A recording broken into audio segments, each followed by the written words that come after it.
പരിശുദ്ധ പരമദിവ്യകാരുണ്യത്തിന് ആരാധനയും സ്തുതിയും പുകഴ്ചയും ഉണ്ടായിരിക്കട്ടെ. പരമദിവ്യകാരുണ്യത്തിന് ആരാധനയും സ്തുതിയും പുകഴ്ചയും ഉണ്ടായിരിക്കട്ടെ.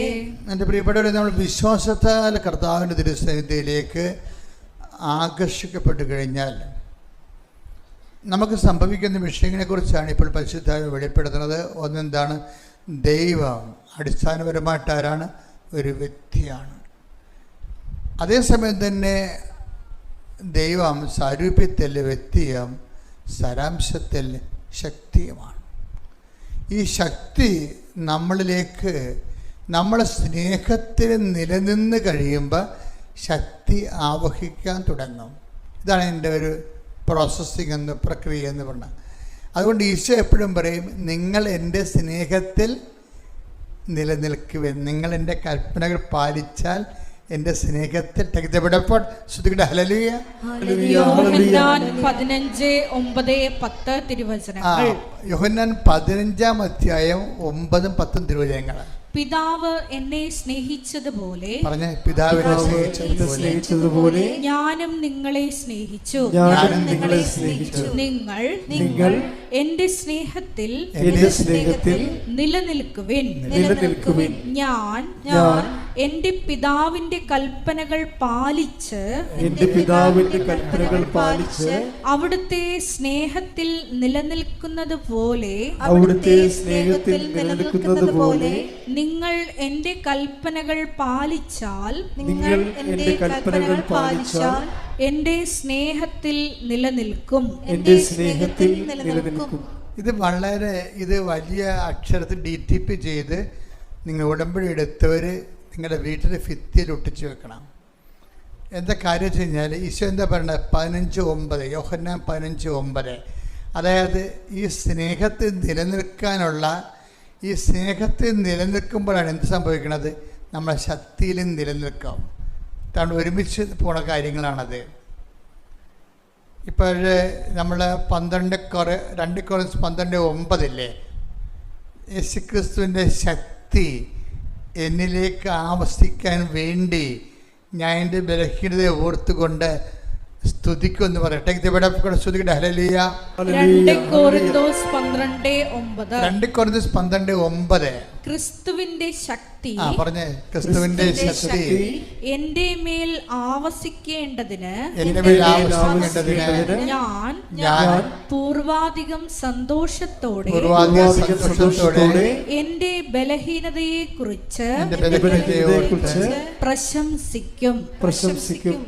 ഇത് വളരെ ശ്രദ്ധയോടെയാണ് ഈ വാചകം കേൾക്കേണ്ടത്. എന്താ കാര്യം? എന്നിട്ട് പറഞ്ഞ 2 Corinthians 12:9 എന്താ പറഞ്ഞത്? ക്രിസ്തുവിന്റെ ശക്തി എന്നിലേക്ക് ആവസിക്കുന്നതിനായി. അപ്പോഴേ ക്രിസ്തുവിന്റെ നമ്മൾ കണ്ടത് എന്താണ്? അതായത് ദൈവം ഒരു വ്യക്തിയുമാണ്, അതേസമയം തന്നെ ശക്തിയുമാണ്. ഇനി വ്യക്തിയുമായിട്ട് നമുക്കുണ്ടാകുന്ന പ്രശ്നം എന്താണ്? ഈശോ പറയും, നിങ്ങൾ എൻ്റെ സ്നേഹത്തിൽ നിലനിൽക്കുവേൻ. അല്ലേ? എങ്ങനെയാണ് സ്നേഹത്തിൽ നിലനിൽക്കുന്നത്? ഉടമ്പടി പ്രകാരമേ സ്നേഹത്തിൽ നിലനിൽക്കാൻ പറ്റത്തുള്ളൂ. പറഞ്ഞ മനസ്സിലായില്ലേ? വളരെ ശ്രദ്ധിക്കണം. ഒരു വ്യക്തിക്ക് ഉടമ്പടി പ്രകാരം മാത്രമേ ദൈവത്തിൻ്റെ സ്നേഹത്തിൽ നിലനിൽക്കാൻ പറ്റത്തുള്ളൂ. അല്ല, പ്രാർത്ഥനാ പ്രകാരം മാത്രം പറ്റത്തില്ല. നോമിനൽ ഫെയ്ത്തായിട്ട് പറ്റത്തില്ല. ഒരു കേവല വിശ്വാസിയായിട്ട് പറ്റത്തില്ല. ജ്ഞാനസ്നാനം ചെയ്തുകൊണ്ട് മാത്രം പറ്റത്തില്ല. എന്താ കാര്യം?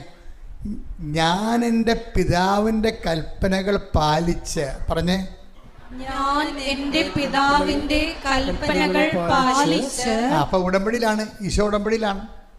മനസ്സിലായില്ലേ? ഞാൻ ആ 15:9 നോക്കുമ്പോൾ നമുക്ക് മനസ്സിലാകും ഈശോ ഉടമ്പടിയിലാണ്.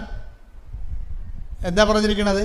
ഞാൻ എൻ്റെ പിതാവിൻ്റെ കൽപ്പനകൾ പാലിച്ച്. പറഞ്ഞേ, ഞാൻ എന്റെ പിതാവിന്റെ കൽപ്പനകൾ പാലിച്ച് അവിടുത്തെ സ്നേഹത്തിൽ നിലനിൽക്കുന്നത് പോലെ എന്റെ കൽപ്പനകൾ പാലിച്ചാൽ നിങ്ങളും എന്റെ സ്നേഹത്തിൽ നിലനിൽക്കും. അപ്പൊ ഇതാണ് ഈ സ്നേഹത്തിൽ നിലനിൽക്കുന്നതാണ് ഇതിൻ്റെ ഒരു സ്റ്റാറ്റസ് എന്ന് പറയുന്നത്. ഇപ്പം കത്തോലിക്കർ കുമ്പസാരിക്കുമല്ലോ, 2 ആഴ്ച കൂടുമ്പോൾ കുമ്പസാരിക്കാൻ പറഞ്ഞിട്ടുണ്ട്. കുമ്പസാരിക്കുമ്പോൾ അത് കുഴിയാഴ്ച കുമ്പസാരമല്ല കേട്ടോ, നോൻപ് കുമ്പസാരവും അല്ല. ഉടമ്പടി കുമ്പസാരം എന്ന് പറയുന്നത് ആദ്യം നിങ്ങൾ പരിശോധിച്ച് സ്റ്റാറ്റസ് കീപ്പ് ചെയ്യുന്നുണ്ടെന്ന് നോക്കണം. എന്താണ്? കർത്താവിൻ്റെ സ്നേഹത്തിലാണോ ഞാൻ നിലനിൽക്കുന്നതെന്നാണ് ആദ്യം പരിശോധിക്കേണ്ടത്. ഉടമ്പടി പുതുക്കുന്നവരും പരിശോധിക്കേണ്ടത് അതാണ്. ഫസ്റ്റ് റെഫറൻസ്, ഞാൻ കർത്താവിൻ്റെ സ്നേഹത്തിലാണോ നിലനിൽക്കുന്നത്. ഇപ്പം നിലനിൽക്കുന്നതിന് എന്താ? എൻ്റെ കൽപ്പനകൾ പാലിച്ചാൽ, പറഞ്ഞേ, നിങ്ങൾ എൻ്റെ സ്നേഹത്തിൽ നിലനിൽക്കും. അപ്പോൾ കൽപ്പനകൾ പാലിക്കുന്നതിലൂടെയാണ് നിങ്ങൾക്ക് എന്നോട് സ്നേഹമുണ്ടെങ്കിൽ നിങ്ങൾ എൻ്റെ കൽപ്പനകൾ പാലിക്കും. ഈശോ എടുത്തെടുത്ത് പറയുന്ന സംഭവമാണ്.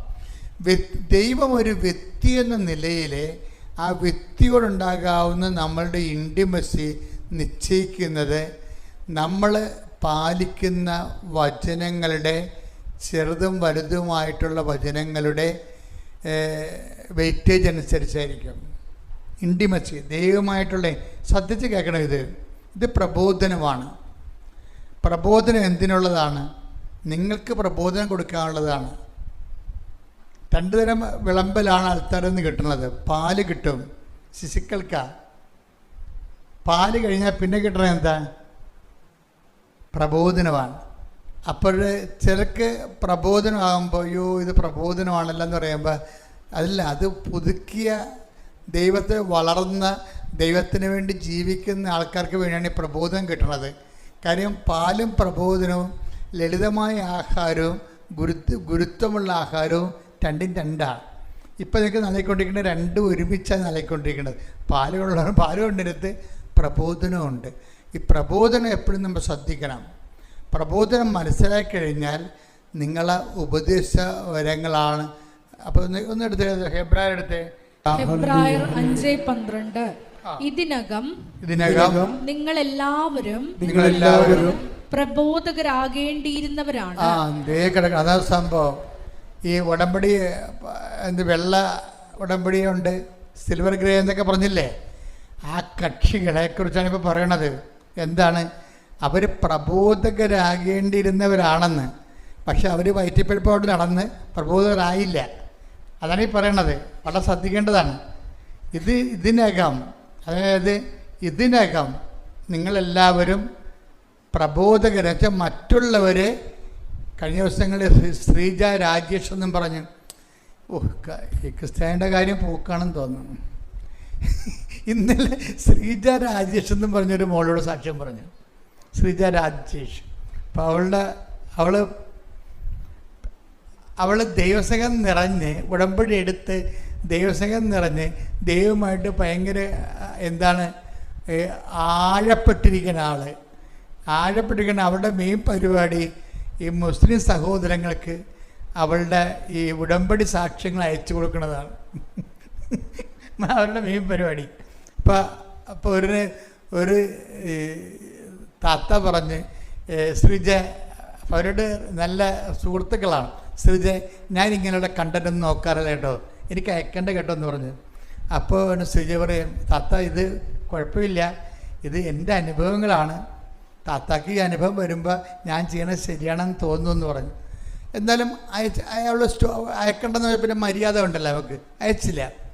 പക്ഷെ ഒരാഴ്ച കഴിഞ്ഞപ്പോൾ താത്തയുടെ മകൾക്ക് അസുഖം വന്ന്. അപ്പോൾ താത്ത ഇങ്ങോട്ട് വിളിച്ച് പറഞ്ഞു, ശ്രീജെ ആ കണ്ടന്റ് തിരിച്ചയച്ചെന്ന് പറഞ്ഞു. എല്ലാവർക്കും ക്രിസ്തുവിന് ആവശ്യമുണ്ട്. ശ്രുതികട ഹല്ലേലൂയ.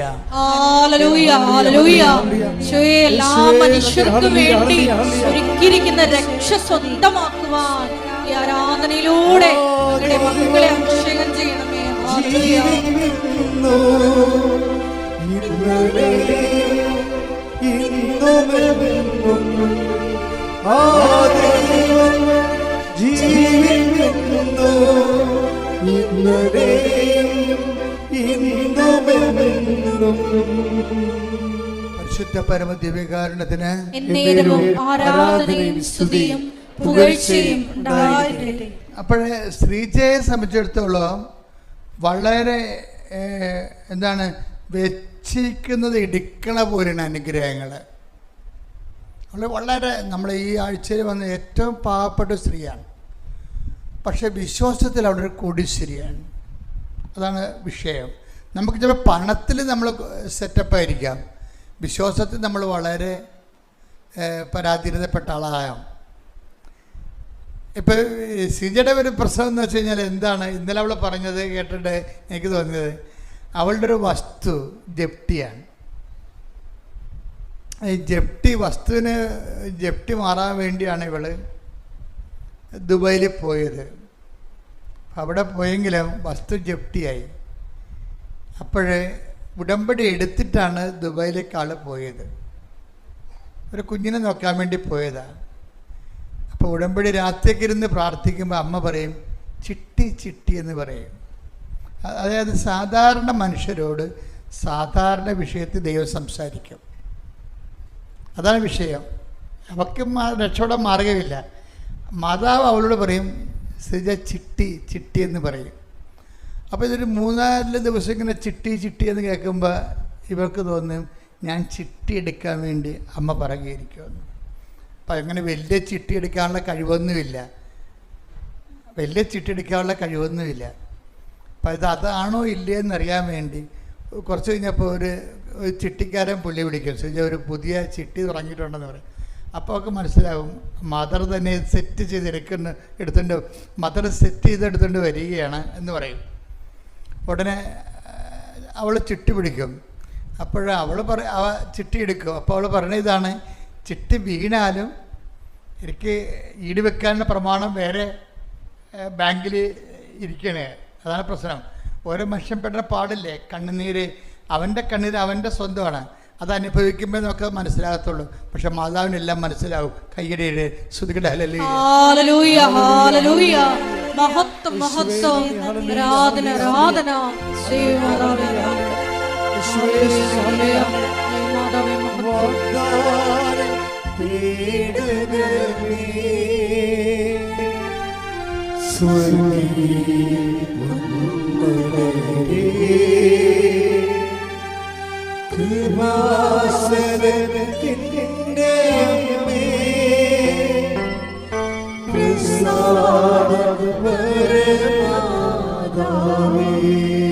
ഈശോപ്പയ്ക്കും അമ്മ മാതാവിനും 1000 നന്ദി. ഞാനിവിടെ നിൽക്കാനായിട്ട് ഒട്ടും യോഗ്യതയല്ല. കാരണം ഞാൻ വിചാരിച്ചത് എൻ്റെ ഉടമ്പടി ജീവിതം നിർത്താമെന്ന്. കാരണം ഞാൻ ഒട്ടും നല്ല രീതിയിലല്ല കൊണ്ടുപോയിരുന്നത്. ആദ്യമൊക്കെ നല്ല രീതിയിലായിരുന്നു. പിന്നെ എനിക്ക് PCOD സ്റ്റാർട്ടിങ് എന്നൊരു അസുഖം വന്നപ്പോൾ ഞാൻ ഭയങ്കരമായിട്ട് ഡൗണായി. അപ്പം മാതാവ് എൻ്റെ കൂടെ ഇല്ലയെന്ന് ഞാൻ വളരെയധികം വിചാരിച്ചു പോയി. അപ്പോൾ എനിക്ക് ഉടമ്പടി ഇനി വേണ്ട, ഒന്നും വേണ്ടെന്ന് വിചാരിച്ച് ഇരിക്കുമ്പോഴാണ് അച്ഛൻ ഉടമ്പടി ധ്യാനത്തിൽ പറയുന്നത്, നിങ്ങൾക്ക് എന്തെങ്കിലും ക്വാളിറ്റി, അതായത് നിങ്ങൾ തന്നെ കാണാത്ത പക്ഷേ മാതാവും ഈശോയും കാണുന്ന ഒരു ക്വാളിറ്റി നിങ്ങൾക്ക് ഉണ്ടാവും. ആ ക്വാളിറ്റി ഉണ്ടെങ്കിൽ നിങ്ങളുടെ ഉടമ്പടി ജീവിതത്തിൽ മുന്നോട്ട് പോകുന്നത്. ആ ഒരു ക്വാളിറ്റി കാരണമാണ് ഞാൻ ഇവിടെ നിൽക്കുന്നത്. ഇതെൻ്റെ 2ാമത്തെ സാക്ഷിയാണ്. ഞാൻ ആദ്യമായിട്ട് സാക്ഷി എടുത്തത് 2022 ഫസ്റ്റ് എന്ന് പറയുന്നത് എൻ്റെ ക്ലാസ്സിൽ നടന്നത് ടീച്ചിങ് പ്രാക്ടീസ് നടന്നായിരുന്നു. Class room teaching practice. ഞാനൊരു പോസ്റ്റ് BSc നഴ്സിംഗ് സ്റ്റുഡൻ്റ് ആയിരുന്നു. അതിൽ നമ്മൾ ക്ലാസ് എടുക്കുമ്പോൾ മലയാളത്തിൽ സംസാരിക്കാൻ പാടില്ലല്ലോ, ഇംഗ്ലീഷിൽ വേണം നമ്മൾ സംസാരിക്കാനായിട്ട്. ഇംഗ്ലീഷിൽ ക്ലാസ് എടുക്കുമ്പോൾ നല്ല സ്ഫുടതയോടെ എടുത്താൽ മാത്രമേ നമുക്ക് മാർക്ക് കിട്ടുള്ളൂ. അപ്പോൾ എനിക്ക് ഇംഗ്ലീഷ് എഴുതുമ്പോൾ പ്രശ്നമില്ല, പക്ഷേ മറ്റുള്ളവരുടെ മുന്നിൽ സംസാരിക്കുമ്പോൾ എനിക്ക് വളരെയധികം ഭയമാണ്. ഞാൻ ഫസ്റ്റ് തന്നെ ഇവിടെ സാക്ഷ്യം പറഞ്ഞപ്പോൾ എനിക്ക് തന്നെ അത്ഭുതമായിരുന്നു. ഞാൻ ഇത്ര ആൾക്കാരുടെ മുന്നിൽ ഫേസ് ചെയ്തിട്ട് എനിക്ക് സാക്ഷ്യം പറയാൻ പറ്റിയതിന് തന്നെ ഭയങ്കര ഒരു അത്ഭുതമായിരുന്നു എനിക്ക്. അപ്പോൾ ഞാൻ മാതാവിനോട് പ്രാർത്ഥിച്ചു, എനിക്ക് മറ്റുള്ളവരുടെ മുന്നിൽ തല താഴ്ത്താൻ പറ്റില്ല, എനിക്ക് മാർക്ക് കുറയ്ക്കാൻ പറ്റില്ല. അപ്പോൾ മാതാവ് എൻ്റെ കൂടെ ഉണ്ടാവണം. എന്നെ ഒരിക്കലും മറ്റുള്ളവർ വഴി നാണം കെടുത്തരുതെന്ന് പറഞ്ഞ് ഞാൻ കാശിരൂപം മുറുകെ പിടിച്ച് വിശുദ്ധ കുരിശ് വരച്ച് ഞാൻ ക്ലാസ് എടുക്കാൻ തുടങ്ങി. എനിക്ക് തന്നെ അത്ഭുതമായിപ്പോയി. ഞാൻ മാതാവ് എൻ്റെ അധരങ്ങളിലൂടെ സംസാരിക്കാറുന്നു. നല്ല രീതിയിലാണ് ഞാൻ ക്ലാസ് എടുത്തത്. ബാക്കി എൻ്റെ ക്ലാസ്സിൽ 11 പേരാണ്. അതിൽ 10 പേർക്ക് പോസിറ്റീവിൻ്റെ ഒപ്പം തന്നെ അവർക്കുണ്ടായ നെഗറ്റീവ്സ് ടീച്ചർ പറഞ്ഞായിരുന്നു. പക്ഷേ എൻ്റെ നെഗറ്റീവ്സ് ഒന്നും പറഞ്ഞില്ല, എൻ്റെ പോസിറ്റീവ് മാത്രം പറഞ്ഞുള്ളൂ. അത് മാതാവ് തന്ന വലിയൊരു അനുഗ്രഹമാണ് എനിക്ക്. അതുപോലെ തന്നെ ഞങ്ങൾക്ക് കോളേജിൽ ENLSൻ്റെ, അതായത് എമർജൻസി നഴ്സിംഗ് ലൈഫ് സപ്പോർട്ടിൻ്റെ ഒരു എക്സാം ഉണ്ട്. അത് ഇങ്ങനെ നമ്മൾ 7,000 രൂപയോളം നമ്മൾ അടച്ചിട്ട് എഴുതുന്ന എക്സാം. അതിന് പാസ്സായില്ലെങ്കിൽ നമ്മൾ രണ്ടാമത്തെ എക്സാം എഴുതേണ്ടി വരും. അത് ഓറലുണ്ട്, റിട്ടേൺ ഉണ്ട്. റിട്ടേൺ നമുക്ക് പാസ്സാക്കി എടുക്കാനായിട്ട് സാധിക്കും. വെറുതെ നമ്മൾ ഫോൺ വഴി നമ്മൾ എക്സാമിന് ആൻസർ ചെയ്താൽ മതി. പക്ഷെ വെർബലി എന്ന് വെച്ച് കഴിഞ്ഞാൽ നമ്മൾ ടീച്ചേഴ്സിൻ്റെ മുന്നിൽ നമ്മൾ പരസ്പരം നഴ്സുമാരെങ്ങനെ സംസാരിക്കുന്നോ, ഒരു എമർജൻസി കേസ് വരുമ്പോൾ എങ്ങനെ സംസാരിക്കണോ അതുപോലെ നമ്മൾ ഇംഗ്ലീഷിൽ സംസാരിക്കണം. അപ്പോഴും ഞാൻ എന്തോ എനിക്ക് പറ്റില്ലായിരുന്നു. ഞാൻ പൂർണ്ണമായിട്ട് വിശ്വസിച്ചു. കാരണം മറ്റുള്ളവർ മുന്നിൽ, കാരണം ഇംഗ്ലീഷ് പറയണ നന്നായി ഫ്ലുവൻ്റായി പറയണ കുറേ പിള്ളേരുണ്ട്. അവരുടെ മുന്നിലെല്ലാം നമ്മൾ നാണം കിടുമ്പോൾ ഭയങ്കര, അതുപോലെ തന്നെ എക്സാം തോറ്റ് കഴിയുമ്പോൾ അത് അവരുടെ മുന്നിലായിരിക്കും നമ്മളുടെ പേരെടുത്ത് പറയവർ. ഇന്ന പേര് ഇത്രയും പേരെ വിളിക്കുന്നുണ്ടെന്ന് പറയുമ്പോൾ മനസ്സിലാവും നമ്മൾ അതിൽ ഫെയിലായിട്ടുണ്ടെന്ന്. അപ്പം ഞാൻ മാതാവിനെ പ്രാർത്ഥിച്ചു, എന്നെ ഒരിക്കലും ഫെയിലാക്കരുത്, എനിക്ക് നന്നായി സംസാരിക്കാൻ പറ്റണം, നല്ല രീതിയിൽ എനിക്ക് സംസാരിക്കണം, അതുപോലെ തന്നെ എനിക്ക് എക്സാം പാസ്സാകണം. അമ്മ മാതാവ് എൻ്റെ കൂടെ. ഞാൻ എവിടെ പോയാലും കാശിരൂപം മറക്കില്ല. കാരണം കാശിരൂപം ഉണ്ടെങ്കിൽ എനിക്ക് ഭയങ്കര ഒരു ധൈര്യമാണ്. എനിക്ക് ഒന്നില്ലെങ്കിലും, കാരണം not by merit but by grace എന്ന് പറയുന്ന ആ ഒരു അവസ്ഥയിലാണ് ഞാൻ നിൽക്കുന്നത്. കാരണം എൻ്റെ ഒരു അവസ്ഥ, എൻ്റെ ഒരു മെറിറ്റ് കൊണ്ട് എനിക്ക് ഒന്നും കിട്ടില്ല. പക്ഷെ ദൈവത്തിൻ്റെ കൃപ കൊണ്ട് ഞാൻ എൻ്റെ ENLS എക്സാമിന് ഞാൻ പാസ്സായി. അങ്ങനെ മാതാവിനെ അതിൽ നിന്നും എന്നെ രക്ഷിച്ചു, ആ എക്സാമിൽ നിന്ന്. അതുപോലെ തന്നെ എനിക്ക് എക്സാം വരാറായി. എക്സാം സ്റ്റാർട്ട് ചെയ്യുന്നത് ഡിസംബർ മാസത്തിലായിരുന്നു. ആ സമയത്താണ് എനിക്ക് PCODയുടേതായ സ്റ്റാർട്ടിങ് വന്നത്, അതായത് ഓവർ ബ്ലീഡിങ് ആയി തുടങ്ങി. അപ്പോൾ ആദ്യത്തെ 3 എക്സാം എനിക്ക് പ്രശ്നമില്ലായിരുന്നു. പക്ഷേ ബാക്കി 2 എക്സാം ക്രിസ്മസിന് ശേഷമായിരുന്നു. ആ സമയത്താണ് എൻ്റെ പീരീഡ്സ് എനിക്ക് സ്റ്റാർട്ട് ചെയ്തത്. കാരണം എനിക്ക് അറിഞ്ഞൂടാ, വേദന കൊണ്ട് എൻ്റെ ഫ്രണ്ട്സ് കണ്ടായിരുന്നു. ഞാൻ അത്രയും, എനിക്ക് എഴുന്നേൽക്കാനോ കിടന്നുറങ്ങാനോ ഒന്നും പറ്റില്ല. അപ്പം ഞാൻ എങ്ങനെ ഇരുന്ന് പഠിക്കും? ആ ഒരു അവസ്ഥയിലായിരുന്നു ഞാൻ. എനിക്ക് എന്താ പറയണ്ടേന്ന് അറിഞ്ഞൂടാ. ആ ഒരു അവസ്ഥയിലൂടെ നടക്കുമ്പോൾ മാതാവിനോട് പ്രാർത്ഥിച്ചു, ഞാൻ എങ്ങനെ എക്സാം എഴുതും അമ്മേ, എൻ്റെ കൂടെ ഉണ്ടാവണം, എനിക്ക് പഠിക്കാൻ പറ്റണില്ല. ആ ആദ്യത്തെ എക്സാമിൻ്റെ സമയത്ത് എൻ്റെ 2ാമത്തെ ഡേ എന്തായിരുന്നു പീരീഡ്സിൻ്റെ ഓവർഫ്ലോ. കാരണം കുളിക്കുമ്പോഴൊക്കെ, ഇപ്പം നമ്മൾ കുളിച്ച് തോർത്തുമ്പോഴൊക്കെ തോർത്ത് കഴിയണ്ട അപ്പോഴേക്കും ബ്ലീഡിങ് വന്നുകൊണ്ടിരിക്കുകയായിരുന്നു. കാരണം എനിക്കവിടെ നിൽക്കാനൊന്നും പറ്റണില്ല, അത്ര ഓവർഫ്ലോ ആയിരുന്നു. ഞാൻ മിനിറ്റിന് അതായത് 5 മിനിറ്റ് കൂടുമ്പോഴാണ് ഞാൻ പാഡ് മാറ്റിക്കൊണ്ടിരുന്നത്. അങ്ങനെ എക്സാമിന് ഞാൻ പോയി. എക്സാമിന് ഞാൻ കരഞ്ഞുകൊണ്ട് പോണത്, ഒന്നും പഠിച്ചിട്ടില്ല എക്സാമിന്. അതിനു മുമ്പ് ഞാനിവിടെ വന്നിട്ട് മാതാവിനോട് ഉടമ്പടിയിൽ വെച്ചിട്ടുണ്ടായിരുന്നു, എനിക്കൊരു സബ്ജക്റ്റിന് എനിക്ക് ഡിസ്റ്റിങ്ഷൻ വേണം, അതുപോലെ തന്നെ എനിക്കൊരു സബ്ജക്റ്റിന് 2nd റാങ്ക് വേണം. എനിക്കറിയാം എനിക്ക് കിട്ടില്ല, പക്ഷേ എനിക്ക് എന്തോ തോന്നിച്ചു, ഞാൻ വെച്ചു. അതുപോലെ എക്സാമിൻ്റെ സമയത്തായപ്പോൾ എനിക്ക് പഠിക്കാൻ പറ്റണില്ല. കാരണം ഈ ഒരു അവസ്ഥയായതുകൊണ്ട് പഠിക്കാൻ പറ്റാത്തതുകൊണ്ട് ഞാൻ എങ്ങനെയോ പോയി എക്സാം എഴുതി. എക്സാം എഴുതുമ്പോഴും ഞാൻ എല്ലാ എക്സാമിനും ഉടമ്പടിയുടെ ഉപ്പ് കൊണ്ടുപോയിട്ട് ഞാൻ എല്ലാ എക്സാമിന് തുടക്കത്തിൽ എല്ലാ പേപ്പറിൻ്റെ ബുക്ക്ലെറ്റിൻ്റെ എല്ലാ അട്ടിയുടെ ഉള്ളിലിടും. അതുപോലെ തന്നെ എക്സാമിന് ശേഷം ഞാൻ കാശിരൂപം വെച്ച് പ്രാർത്ഥിച്ച് ഉടമ്പടി ഉപ്പ് വെച്ചിട്ടാണ് ഞാൻ കൊടുക്കുന്നത്. എക്സാം എഴുതിയ ശേഷം ഞാൻ മാതാവിനോട് എപ്പോഴും പറയും, എനിക്കൊരു 15 മിനിറ്റ് സമയം വേണം. ആ 15 മിനിറ്റ് സമയത്തിൽ എനിക്ക് ഒന്നും കൂടിയും റിവൈസ് ചെയ്ത് നോക്കാനും അതുപോലെ തന്നെ എനിക്ക് കാശിരൂപം വെച്ച് പ്രാർത്ഥിക്കും വേണം, ഉപ്പിടും വേണം എന്ന് പറഞ്ഞു. മാതാവ് എനിക്ക് അതുപോലെ തന്നെ എല്ലാ പരീക്ഷയ്ക്കും 15 മിനിറ്റ് എനിക്ക് ബാക്കി തരും. അങ്ങനെ അത് എക്സാമിന് ഞാൻ കരഞ്ഞാണ് ഇറങ്ങിയത്. കാരണം എനിക്ക് ഓവർ ബ്ലീഡിങ് കാരണം ഞാൻ എക്സാമിൻ്റെ സമയത്ത് ഇരുന്ന് കരഞ്ഞോണ്ടിരിക്കുകയാണ്. എനിക്ക് എക്സാം എഴുതാൻ പറ്റുന്നുണ്ടായിരുന്നില്ല. അങ്ങനെ എക്സാമിൽ നിന്ന് ഇറങ്ങി കഴിയുമ്പോൾ ഞാൻ ഇരുന്ന സ്ഥലത്തിൽ കസേരയിൽ മൊത്തം ബ്ലീഡിങ് ആയിരുന്നു, ബ്ലഡ് നിറഞ്ഞായിരുന്നു, എൻ്റെ ഡ്രസ്സിലായിരുന്നു. ഞാൻ കരഞ്ഞാണ് ഇറങ്ങിയത്. ഞാൻ വിചാരിച്ചു ഞാൻ തോറ്റു പോകുന്നു. കാരണം മാതാവിനോട് ഡിസ്റ്റിങ്ഷനും സെക്കൻഡ് റാങ്കൊക്കെ ചോദിച്ചു. അതോടുകൂടി എനിക്ക് മതിയായി. ഞാൻ വിചാരിച്ചു ഞാൻ തോൽക്കും, ഞാൻ ഇനി എന്തായാലും പാസ്സാവില്ല എന്ന്. അങ്ങനെ ആ 2 എക്സാമും സങ്കടപ്പെട്ടാണ് എഴുതിയത്. അതിനുശേഷം എൻ്റെ പ്രാക്ടിക്കൽ എക്സാം വന്നു. പ്രാക്ടിക്കൽ എക്സാമിൽ കമ്മ്യൂണിറ്റിയിൽ ആദ്യം മിസ് പെട്ടെന്നായിരുന്നു കയറി വന്നത്. എനിക്കൊന്നും പ്രാർത്ഥിക്കാനോ ഒന്നും പറ്റിയില്ല. പെട്ടെന്ന് വന്ന് ക്വസ്റ്റ്യൻ ചോദിച്ചപ്പോൾ ഞാൻ ഭയങ്കരമായിട്ട് ഇതായി, എനിക്കൊന്നും പറയാൻ പറ്റിയില്ല. അതിനുശേഷം ഞാൻ മാധവന് പറഞ്ഞു, എൻ്റെ അടുത്ത് പെട്ടെന്ന്, അതായത് ഇൻറ്റേർണൽ വന്നത്, ഇൻറ്റേർണലായത് ഞങ്ങളുടെ മാമായിരുന്നു. പക്ഷേ എക്സ്റ്റേണൽ വരുമ്പോൾ എനിക്ക് നന്നായിട്ട് ഒരുങ്ങി നിൽക്കണം, എനിക്കറിയാവുന്ന ക്വസ്റ്റ്യൻസ് മാത്രമേ ചോദിക്കാൻ പാടുള്ളൂ. ഞാൻ ഉടമ്പടി ഉപ്പ് എടുത്തിട്ട് കുറച്ചെടുത്ത് കഴിച്ചു, എന്നിട്ട് തൈലം നെറ്റിയിൽ പൂശി. എന്നിട്ട് സാറ് വന്നപ്പോൾ എന്നോട് ഭയങ്കര സിമ്പിളായിട്ടുള്ള 2 ക്വസ്റ്റ്യൻസാണ് ചോദിച്ചത്. സാറ് പോയി. അതുപോലെ തന്നെ സൈക്യാട്രി എക്സാം, കമ്മ്യൂണിറ്റി പോലെയുള്ള സൈക്യാട്രി, നമുക്ക് പേഷ്യൻസിനോട് ചോദിച്ചിട്ട് അതനുസരിച്ച് വേണം നമ്മൾ ഡിസീസ് കണ്ടീഷൻ കണ്ടെത്താനായിട്ട്. പക്ഷേ നമ്മൾ സൈക്യാട്രി പേഷ്യൻസാണ്, നോർമൽ പേഷ്യൻസ് പോലെയല്ല സൈക്യാട്രി പേഷ്യൻസ്.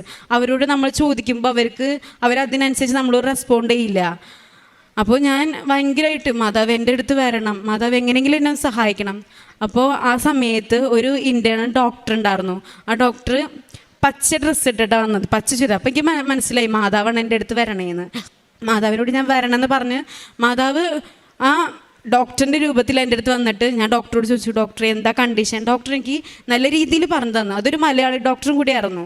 എനിക്കിപ്പോൾ ഭയങ്കര സന്തോഷമായി. അതിനുശേഷം വൈവ എക്സാമൊക്കെ കഴിഞ്ഞ് വൈവയുടെ ടൈമായപ്പോൾ ഇൻറ്റേർണൽ ഞങ്ങളുടെ സാറ് ഭയങ്കര എന്താ പറയുക, റൂഡാണ്. അപ്പോൾ എനിക്ക് ഭയങ്കര പേടിയായിരുന്നു. സാറിൻ്റെ അടുത്ത് കുറച്ച് ഞാൻ ഭയങ്കര നെർവസ് ആയിട്ടിരുന്നത്. പക്ഷേ ഞാൻ പറഞ്ഞു, എക്സ്റ്റേണൽ സാറിൻ്റെ അടുത്ത് പോകുമ്പോൾ ഞാനിങ്ങനെ ആവരുത്, അമ്മ മാധവ് അവിടെ വരണം, ഡോക്ടറിൻ്റെ രൂപത്തിൽ വന്ന പോലെ തന്നെ അമ്മ മാധവ് എക്സ്റ്റേണൽ സാറിൻ്റെ അടുത്ത് വരണം. അതുപോലെ തന്നെ മാതാവ് വന്നു. ആ സാറിട്ടുണ്ട് വന്നത് ഒരു ഗ്രേ കളർ, അതായത് അമ്മ മാതാവിൻ്റെ അതേ ഡ്രസ്സിൻ്റെ കളറിലാണ് വന്നത്. എനിക്ക് വളരെ സാറിനെ കണ്ടപ്പോൾ തന്നെ എനിക്ക് ഭയങ്കര സന്തോഷമായി. എന്നോട് ആകെ ചോദിച്ചത് എൻ്റെ സെൽഫ് ഇൻട്രൊഡക്ഷനും പിന്നെ എനിക്കറിയാവുന്ന 2 ക്വസ്റ്റ്യൻസ് മാത്രമാണ്. അപ്പം ഞാൻ മാതാവിനോട് ഒരുപാട് നന്ദി പറഞ്ഞു. കാരണം എൻ്റെ അടുത്ത് വന്നു, എന്നെ സഹായിച്ചു. കാരണം സഞ്ചാരി മാതാവ് എന്ന് പറയുന്നത് വളരെ നമുക്ക് വിശ്വസിക്കാൻ പറ്റില്ല. ആ ഒരു രീതിയിലായിരുന്നു മാതാവിൻ്റെ അടുത്ത് വന്നത് ആ 2 സമയത്തും. അതുപോലെ തന്നെ ആ എക്സാം കഴിഞ്ഞു. പിന്നെ വീട്ടിലോട്ട് പോരുന്ന സമയപ്പോഴേക്കും ഞങ്ങളുടെ റിസർച്ച് വർക്ക് നടക്കണ്ടായിരുന്നു. റിസർച്ച് പ്രോജക്റ്റ് 1 വർഷമായിട്ടും എല്ലാ ബാച്ചുകളിൽ ഞങ്ങൾക്ക് എപ്പോഴും കറക്ഷൻസാണ് ഈ ടീച്ചർ തന്നിട്ടിരുന്നത്. മിസ്സിനോട് ഞങ്ങൾ പോയി പറയുമ്പോഴും മിസ്സ് അതിൽ ഓരോന്ന് കഴിയുമ്പോൾ പിന്നെ കറക്ഷൻസ് തരും. അപ്പോൾ ഞാൻ മാതാവിനോട് പറഞ്ഞു, മാതാവേ ഇങ്ങനെ പറ്റില്ല, ഞങ്ങൾക്ക് വീട്ടിൽ പോകണം. അപ്പോൾ ഞാനും എൻ്റെ ഒരു ഫ്രണ്ടും കൂടി ഉടമ്പടി എടുത്തിട്ടുണ്ടായിരുന്നു. അപ്പോൾ ഞാൻ അവളും കൂടിയിട്ട് ഉടമ്പടി തൈലവും ഉപ്പിട്ടിട്ട് ഞങ്ങളുടെ റിസർച്ച് പ്രൊജക്റ്റ് പ്രാർത്ഥിച്ച് ഞങ്ങൾ കൊടുക്കാൻ പറഞ്ഞു. അങ്ങനെ കൊടുത്ത് ആ 1 വർഷം ഞങ്ങൾ ഇതിൻ്റെ പിന്നാലെ നടന്നത്. ഒരു മാസം എന്ന് പറയാൻ പറ്റില്ല, ഒരാഴ്ചയിൽ പെട്ടെന്നായിരുന്നു ഓരോന്നും കറക്ഷൻസ് ഒന്നും ഇല്ലാണ്ട് പെട്ടെന്നാണ് ഞങ്ങളുടെ റിസർച്ച് പ്രൊജക്റ്റ് കഴിക്കാനായിട്ട് ഞങ്ങൾ സാധിച്ചത്. അമ്മ മാതാവ് അവിടെ വളരെയധികം ഇടപെട്ടു. അതുപോലെ എക്സാമൊക്കെ കഴിഞ്ഞ് വീട്ടിലോട്ട് വന്നു. അപ്പോൾ എനിക്ക് ഈ PCOD വന്നേ പിന്നെ എനിക്ക് ഭയങ്കരമായിട്ട് എൻ്റെ സ്വഭാവത്തിലൊക്കെ വ്യത്യാസം വരാൻ തുടങ്ങി. ഈ ഹോർമോണിൻ്റെ ചേഞ്ചസ് എനിക്ക് വരാൻ തുടങ്ങി. പക്ഷെ ഞാൻ ആരോട് പറഞ്ഞാലും അത് ആർക്കും അക്സെപ്റ്റ് ചെയ്യാൻ പറ്റണില്ല. അങ്ങനെ എനിക്ക് കൂടുതലായിട്ട് കരച്ചിൽ വരാൻ തുടങ്ങി, പിന്നെ ദേഷ്യം വരാൻ തുടങ്ങി. ഞാൻ പെട്ടെന്ന് ദേഷ്യപ്പെടാൻ തുടങ്ങിയത്. അപ്പോൾ എനിക്ക് പ്രാർത്ഥിക്കാനും എല്ലാത്തിനും ഭയങ്കര മടിയായിരുന്നു. എല്ലാത്തിനും ഞാൻ ഒറ്റപ്പെട്ട് എപ്പോഴും കരയും. അങ്ങനെ എൻ്റെ അമ്മോട് പറഞ്ഞപ്പോൾ എൻ്റെ അമ്മയും പറഞ്ഞു, എന്തിനാ നീ കരയണേ, എന്തോരം പിള്ളേർക്കുണ്ട്, നീ വിഷമിക്കാണ്ടിരിക്കുന്നു പറഞ്ഞു. എൻ്റെ അമ്മ ജോലി ചെയ്യണ അവിടുത്തെ ആ ചേച്ചിയും പറഞ്ഞു, അവളോട് വിഷമിക്കേണ്ടെന്ന് പറയും, ഒരു പ്രശ്നം ഉണ്ടാവില്ല എന്ന്. അങ്ങനെ ഞാൻ പ്രാർത്ഥനയൊക്കെ ഭയങ്കര ഇതായിട്ട് നടന്നത്. അപ്പോഴാണ് എൻ്റെ റിസൾട്ട് വന്നപ്പോൾ ഞാൻ തോക്കുമെന്ന് വിചാരിച്ചത്. കാരണം പ്രാർത്ഥനയൊക്കെ കുറഞ്ഞു. അപ്പോൾ മാതാവ് എന്തായാലും ഉണ്ടാവില്ല എന്ന് ഞാൻ വിചാരിച്ചു. പക്ഷേ റിസൾട്ട് വന്നപ്പോൾ ഡിസ്റ്റിങ്ഷനൊന്നും തന്നില്ലെങ്കിലും മാതാവ് എനിക്ക് ഫസ്റ്റ് ക്ലാസ് തന്നു. ഞാൻ ഒട്ടും വിചാരിച്ചില്ല, ഞാൻ തോക്കുമെന്ന് വിചാരിച്ച് എനിക്ക് ഫസ്റ്റ് ക്ലാസ് കിട്ടി. അതിനുശേഷം അപ്പോൾ ഞാൻ ഫസ്റ്റ് ക്ലാസ് കിട്ടുമ്പോൾ ഞാൻ വിചാരിച്ചു ഫസ്റ്റ് ക്ലാസ്സിൽ ഡിസ്റ്റിങ്ഷൻ കിട്ടിയവർക്കൊക്കെ ആയിരിക്കും റാങ്ക് കിട്ടണത്. കാരണം അത്രയും മാർക്ക് വേണം റാങ്ക് കിട്ടണമെങ്കിൽ. പക്ഷേ കർണാടകയിൽ ഓൾ ഇത് നോക്കിക്കഴിഞ്ഞാൽ അവിടെ നിന്നാണ് എടുക്കുന്നത്. കർണാടകയിൽ രാജീവ് ഗാന്ധി യൂണിവേഴ്സിറ്റിയിൽ പോസ്റ്റ് ബി സി എക്സാം ചെയ്ത് കുറേ കോളേജ് ഉണ്ട്. ആ കോളേജിൽ 10ാമത്തെ റാങ്കോട് കൂടി ഞാൻ പാസ്സായി. അത് ഞാൻ ഫസ്റ്റ് ഇയറിൽ കരഞ്ഞ് എക്സാം എഴുതി ഇറങ്ങിയ ഒരു സബ്ജക്റ്റിനായിരുന്നു എനിക്ക് 10ാമത്തെ റാങ്ക് കിട്ടിയത്. എനിക്ക് കിട്ടിയതാണ് ഷീൽഡ്. എൻ്റെ ക്ലാസ്സിൽ ഡിസ്റ്റിങ്ഷൻ കിട്ടിയവർക്ക് വരെ കിട്ടിയിട്ടില്ല. പക്ഷേ എനിക്ക് ഫസ്റ്റ് ക്ലാസ് കിട്ടിയിട്ട് വരെ എനിക്ക് മാതാവ് 10ാമത്തെ 2ാമത്തെ റാങ്കൊന്നും തന്നെ കിട്ടില്ല എന്ന് വിചാരിച്ച് എനിക്ക് 10ാമത്തെ റാങ്കാണ് മാതാവ് എനിക്ക് തന്നത്. അതിനുശേഷം എന്നിട്ടും ഞാൻ പ്രാർത്ഥനയോട്ട് മതി. ഞാൻ മാതാവിന് നന്ദി പറഞ്ഞു. ഞാൻ എന്തായാലും വന്ന് സാക്ഷ്യം പറഞ്ഞോളാം, ഞാൻ അങ്ങനെ ഇതാക്കാൻ നിൽക്കൊന്നുമില്ല. പക്ഷേ എൻ്റെ ജീവിതം പിന്നെയും തെറ്റായ രീതിയിലോട്ട് പോകാൻ തുടങ്ങിയത്. നല്ലൊരു പ്രാർത്ഥന പോയിരുന്നത്. എൻ്റെ അമ്മ എല്ലാവരും ചോദിക്കും, നീ നന്നായി പ്രാർത്ഥിച്ചിരുന്നതാ, എന്തുകൊണ്ട് നീ ബാക്കോട്ടെ? ഞാൻ പറയും, ഞാൻ ശരിയാക്കിക്കോളാം, ഞാൻ ഉടമ്പടി എടുത്തിട്ട് ഞാൻ ശരിയാക്കിക്കോളാം. പക്ഷേ എനിക്ക് ഒന്നിനോടും ഒരു ഇതുണ്ടായിരുന്നില്ല. ഞാൻ മാതാവിനോട് പറഞ്ഞു, എൻ്റെ അസുഖമൊക്കെ ഒന്ന് മാറി കിട്ടണം, എനിക്ക് പറ്റണില്ല, എനിക്ക് മെഡിസിൻ എടുക്കാൻ പറ്റില്ല. അതിനുശേഷം ഞാനായിട്ട് സ്വയം നിർത്തി, ഡോക്ടറെ കാണൽ നിർത്തി. അതിനുശേഷം ഡോക്ടറെ കാണാൻ നിർത്തിയ ശേഷം ഞാൻ മെഡിസിൻ ഒന്നും എടുക്കാതെ തന്നെ ഇപ്പോൾ 2-3 മാസമായിട്ട് ഞാൻ പീരീഡ്സ് ആവണുണ്ട്. എനിക്ക് യാതൊരു പ്രശ്നങ്ങളും മാതാവ് എനിക്ക് ഇതുവരെയായിട്ട് തന്നിട്ടില്ല, വേദനയോ ഒന്നും തന്നിട്ടില്ല. അതിനുശേഷമാണ് എനിക്ക് ഈ മൂഡ് സ്വിങ്സിൻ്റെ പ്രശ്നങ്ങൾ വരാൻ തുടങ്ങിയത്. പക്ഷേ മാതാവ് എനിക്കത് കൺട്രോൾ ചെയ്യാനുള്ള ഇത് തന്നു തുടങ്ങി. പക്ഷേ ഞാൻ ഇപ്പോഴും ഞാൻ ഇടയ്ക്കിടയ്ക്ക് പെട്ടെന്ന് കരയെ പെട്ടെന്ന് ഇതാക്കും. പക്ഷേ കൂടുതൽ അതിൽ നിന്ന് മാറാനായിട്ട് എനിക്ക് സാധിച്ചു. പിന്നെ ഞാൻ പറഞ്ഞു, എനിക്ക് എന്തായാലും ഉടമ്പടി ജീവിതം മുന്നോട്ട് കൊണ്ടുപോകണം. അച്ഛൻ പറഞ്ഞ പോലെ ആ ധ്യാനം കണ്ടപ്പോൾ എനിക്ക് മനസ്സിലായി, എനിക്ക് എന്തോ ഒരു ക്വാളിറ്റി ഉണ്ട്. മാതാവിനെ വിളിക്കണം. കാരണം എൻ്റെ അടുത്ത് എപ്പോഴും മാതാവിനോട് ഇങ്ങനെ, ഇപ്പോൾ ഉടമ്പടി ധ്യാനം കൂടിയില്ലെങ്കിൽ, പിന്നെ കാലത്തെ ഡെയിലി ബ്രെഡ് കൂടില്ല, എന്നോട് പറയും കൂടുമോളെ, എന്നോട് ഇങ്ങനെ പറഞ്ഞുകൊണ്ടിരിക്കും. ഞാൻ അത് കൂടണ വരെ എന്നോട് ഇങ്ങനെ പറഞ്ഞുകൊണ്ടിരിക്കും. ഇപ്പോൾ പ്രാർത്ഥന എത്തിച്ചില്ലെങ്കിൽ എന്നോട് പറയും പ്രാർത്ഥന എത്തിക്കുക. ഞാനത് എന്താ ചെയ്യണ വരെ എന്നോട് ഇങ്ങനെ പറഞ്ഞുകൊണ്ടിരിക്കും. ചെവിട്ടിൽ ഇങ്ങനെ ആ ഒരു മുഴക്കം എപ്പോഴും വന്നുകൊണ്ടിരിക്കും. ഞാൻ ആ കാര്യം ചെയ്യണ വരെ എന്നോട് പറഞ്ഞുകൊണ്ടിരിക്കും. അങ്ങനെ ഞാൻ എൻ്റെ അനിയത്തിയായിട്ട് കഴിഞ്ഞ മാസം ഇവിടെ വന്നിട്ട് ഉടമ്പടി ഇന്നാണ് ഞാൻ പുതുക്കിയത്. പക്ഷെ അന്ന് വന്ന് ഞാൻ പ്രാർത്ഥിച്ച് ഉടമ്പടി നല്ല ജീവിതത്തിലൂടെ കൊണ്ടുപോകാമെന്ന് ഞാൻ മാതാവിനും ഈശോയ്ക്കും പറഞ്ഞിട്ടാണ് എന്നോട് പോയത്. അതിനുശേഷം ഞാൻ എൻ്റെ കുടുംബ പ്രാർത്ഥനയെല്ലാം ഞാൻ ഞാൻ എത്ര നാൾ ചൊല്ലിയ പോലെയല്ല, ഞാൻ ഓരോ ജപമാല ചൊല്ലുമ്പോഴും അത് ഓരോ വ്യക്തതയോട് കൂടി ചെല്ലാൻ തുടങ്ങി. പണ്ടൊക്കെ കഷ്ടപ്പെട്ട് ചൊല്ലണ പോലെയായിരുന്നു ഞാൻ പ്രേയർ ചൊല്ലും. പക്ഷേ ഇപ്പം ഞാൻ പ്രേയർ ചൊല്ലുമ്പോൾ മുട്ടുകുത്തി പ്രേയർ ചൊല്ലും. അതുപോലെ കൈകൾ വിരിച്ചു വെച്ച്, അതായത് ജപമാലയ്ക്ക് കൊടുക്കേണ്ട സ്ഥാനം ജപമാലയ്ക്ക് കൊടുത്തു. അതുപോലെ തന്നെ വിശുദ്ധ കുർബാനയ്ക്ക് പോകുമ്പോൾ അലസ്തപൂർവ്വം നിന്ന് ഞാനിപ്പോൾ വിശുദ്ധിയോട് കൂടിയിട്ട് ഞാൻ എൻ്റെ വിശുദ്ധ കുർബാന കൂടാൻ തുടങ്ങി. അതുപോലെ തന്നെ എൻ്റെ ചേച്ചിയുടെ കൊച്ച് ബൈബിൾ ക്ലാസ്സിന് പോകുന്നുണ്ട്.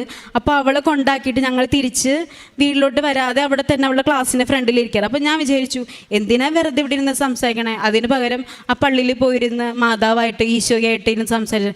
ഞാനിപ്പോൾ ചെയ്യേണ്ടത് അവളുടെ ക്ലാസ് തുടങ്ങുന്നത് 9:45, പിന്നെ അവളുടെ ക്ലാസ് കഴിയുന്നത് 11 മണിക്കാണ്. ആ ഒരു സമയം ഞാൻ എൻ്റെ ഈശോയ്ക്ക് മാതാവിന് വേണ്ടി മാത്രമായിട്ട് സമയം മാറ്റി വെച്ചിട്ട് ഞാൻ പ്രാർത്ഥിക്കാൻ തുടങ്ങി. ഞങ്ങൾ മാത്രമാണ് ആ ഒരു സമയത്ത് മനുഷ്യന്മാർക്കാണ് ഞാൻ ബെസ്റ്റ് ഫ്രണ്ട് എന്നുള്ള സ്ഥാനം കൊടുത്തിരുന്നത്. പക്ഷേ ഞാൻ എൻ്റെ മനസ്സിൽ ഇപ്പോൾ കൊടുക്കണത് ഇപ്പോഴല്ല, എനിക്ക് ആ ഒരു അവസ്ഥ വന്നേ പിന്നെ എൻ്റെ ബെസ്റ്റ് ഫ്രണ്ട്സ് എന്ന് പറയുന്നത് ഈശോയും മാതാവാണ്. ഞാൻ എൻ്റെ എന്ത് കാര്യങ്ങളെയും ഞാൻ പൊട്ടി കരയണത് വരെ ഞാൻ അവരുടെ മുന്നിൽ മാത്രമാണ്. ഞാൻ വേറെ ആരുടെ അടുത്തും കരയാൻ ശ്രമിക്കില്ല, എൻ്റെ കാര്യങ്ങളൊന്നും പറയാൻ ശ്രമിക്കില്ല. പക്ഷെ ഞാൻ ഇവരുടെ അടുത്തിരുന്നിട്ട് ആ പള്ളിയിൽ ഇരുന്നിട്ട് ഞങ്ങൾ 3 പേര് മാത്രമേ ഉള്ളൂ അവിടെ. ഞങ്ങൾ 3 പേരും കൂടി അവിടെ ഇരുന്ന് സംസാരിക്കും. എൻ്റെ എല്ലാ കാര്യങ്ങളും ഞാൻ കരഞ്ഞ് തീർക്കും അവിടെ ഇരുന്നിട്ട്. അവിടെ നിന്ന് പിന്നെ അവിടെ നിന്ന് ഇറങ്ങുമ്പോൾ ഞാൻ സന്തോഷപൂർവ്വമാണ് ഇറങ്ങണത്. ഇതൊക്കെയാണ് എൻ്റെ ആത്മീയ ജീവിതത്തിലോട്ട് എനിക്ക് വന്ന കാര്യങ്ങൾ. പിന്നെ കാരുണ്യ പ്രവർത്തികൾ എന്ന് പറയുന്നത്, പണ്ടൊക്കെ ഞാനിങ്ങനെ യാത്രയൊക്കെ ചെയ്യുമ്പോൾ ഇങ്ങനെ ഈ മുതിർന്നവരൊക്കെ വരുമ്പോൾ എഴുന്നേറ്റ് കൊടുക്കണം, ആ ഒരു ശീലം എനിക്കുണ്ടല്ലോ. പക്ഷേ ഇപ്പോൾ എനിക്ക് ഇത് വന്നേ പിന്നെ അത് എല്ലാവർക്കും കേൾക്കുമ്പോൾ ചെറിയ രീതിയായിരിക്കും, പക്ഷേ എനിക്കത് വലിയൊരു കാര്യം. കാരണം ഞാൻ വരുമ്പോൾ ഒരു അമ്മയും കുഞ്ഞൊക്കെ വരുമ്പോൾ എനിക്ക് കാണുന്നത് അമ്മ മാതാവ് ഈശോപ്പേനെ എടുത്തുകൊണ്ട് വരണം, ഉണ്ണീശോനെ എടുത്തുകൊണ്ട് വരണ പോലെ തന്നെ ഞാൻ ഓൺ ദി സ്പോട്ടിൽ അവർക്ക് എഴുന്നേറ്റ് കൊടുക്കും. ഇപ്പോൾ വയസ്സായവർ വന്നാലും ഞാൻ അവർക്ക് എഴുന്നേറ്റ് കൊടുക്കും, അവർ ഇരുന്നോട്ടെ. കാരണം ഞാൻ എന്ത് ചെയ്യണമെങ്കിലും ഇപ്പോൾ ഈശോയ്ക്ക് വേണ്ടിയിട്ടാണ് ചെയ്യണത്. ഇപ്പോൾ ഒരു വണ്ടിയിൽ യാത്ര ചെയ്യുകയാണെങ്കിലും ആ വണ്ടി ഓടിക്കുന്ന ആൾക്ക് വേണ്ടി, ആളുടെ കുടുംബത്തിന് വേണ്ടി, അങ്ങനെ അവർക്കൊക്കെ വേണ്ടി പ്രാർത്ഥിക്കാനായിട്ട് ഞാൻ ഓരോ സ്ഥലത്ത് കാണുന്ന ആൾക്കാർക്ക് വേണ്ടി പ്രാർത്ഥിക്കാൻ തുടങ്ങി. പിന്നെ എനിക്ക് അച്ഛന്മാരൊക്കെ കാണുമ്പോൾ എനിക്ക് നോർമലായിട്ട് സാധാ വികാരി അച്ഛൻ എന്ന രീതിയിൽ, പക്ഷേ എനിക്ക് ജോസഫ് അച്ഛൻ്റെ ധ്യാനം കൂടുമ്പോഴും ജോസഫ് അച്ഛനെ കാണുമ്പോഴും എനിക്ക് പ്രത്യേകമായിട്ട് ശരിക്കും ഞാൻ ഈശോനെ കാണുന്ന പോലെ എനിക്ക് തോന്നാറ്. അച്ഛൻ്റെ ഓരോ വാക്കുകളും, ആർക്കും അച്ഛൻ്റെ വാക്കുകൾ ഇഷ്ടപ്പെടില്ല പെട്ടെന്നൊന്നും കേൾക്കുമ്പോൾ ഒന്നും, ആദ്യമായിട്ട് കേൾക്കണവർക്ക്. പക്ഷേ അച്ഛൻ പറയുന്ന ഓരോ വാക്കുകളും ഞാൻ എന്താണോ മനസ്സിൽ വിഷമിച്ചിരിക്കണേ, എന്താണോ പറയാൻ ആഗ്രഹം, പക്ഷേ അച്ഛൻ ആ ഒരു ധ്യാനത്തിലൂടെ അച്ഛനെ എനിക്ക് വേണ്ട മെസ്സേജ് എല്ലാം തരുമായിരുന്നു. അങ്ങനെ അച്ഛനിലൂടെ ഞാൻ ഈശോയെ കാണാൻ തുടങ്ങി. പിന്നെ ഞാൻ മാതാവിനെ സ്വപ്നം കാണാറുണ്ട്. അതുപോലെ തന്നെ ഒരിടയ്ക്ക് ഞാൻ ഉടമ്പടി പത്രം എപ്പോഴും കാണുന്നത്, ആൾക്കാരെല്ലാം ഞാൻ ഉടമ്പടി പത്രം കൊടുക്കുമ്പോൾ ആൾക്കാരത് കീറിക്കളയുന്നത് എനിക്ക് വളരെയധികം സങ്കടമായിരുന്നു. എല്ലാവരും എന്താ ഞാൻ അവരോട് പറയുന്നുണ്ട്, കീറിക്കളയല്ലേ. അപ്പോൾ എനിക്ക് മനസ്സിലായത് ഞാൻ ഉടമ്പടിയിൽ നിന്ന് ബാക്കോട്ട് പോയപ്പോഴാണ് എനിക്ക് ഈ സ്വപ്നങ്ങൾ വരാൻ തുടങ്ങിയത്. അതായത് വിഷമിക്കുന്ന രീതിയിൽ എല്ലാവർക്കും മാതാവിനെയും ഈശോനൊക്കെ കാണുമ്പോൾ എനിക്ക് കിട്ടണതെല്ലാം എല്ലാവരും നെഗറ്റീവ് അടിക്കുന്ന ഒരു രീതിയാണ് എനിക്ക് കാണുന്നത്. അപ്പം മാതാവിനോട് ഞാൻ പ്രാർത്ഥിച്ചു, എന്നെ ഒരു ഉടമ്പടി ജീവിതത്തിൽ നിത്യം പ്രേക്ഷിതയായിട്ട് എന്നെ കൊണ്ട് നടക്കണമെന്ന് പ്രാർത്ഥിച്ചു. ഇത്രയൊക്കെ അനുഗ്രഹങ്ങൾ തന്ന അമ്മ മാതാവിനും ഈശോയ്ക്കും ഒരുപാട് നന്ദി.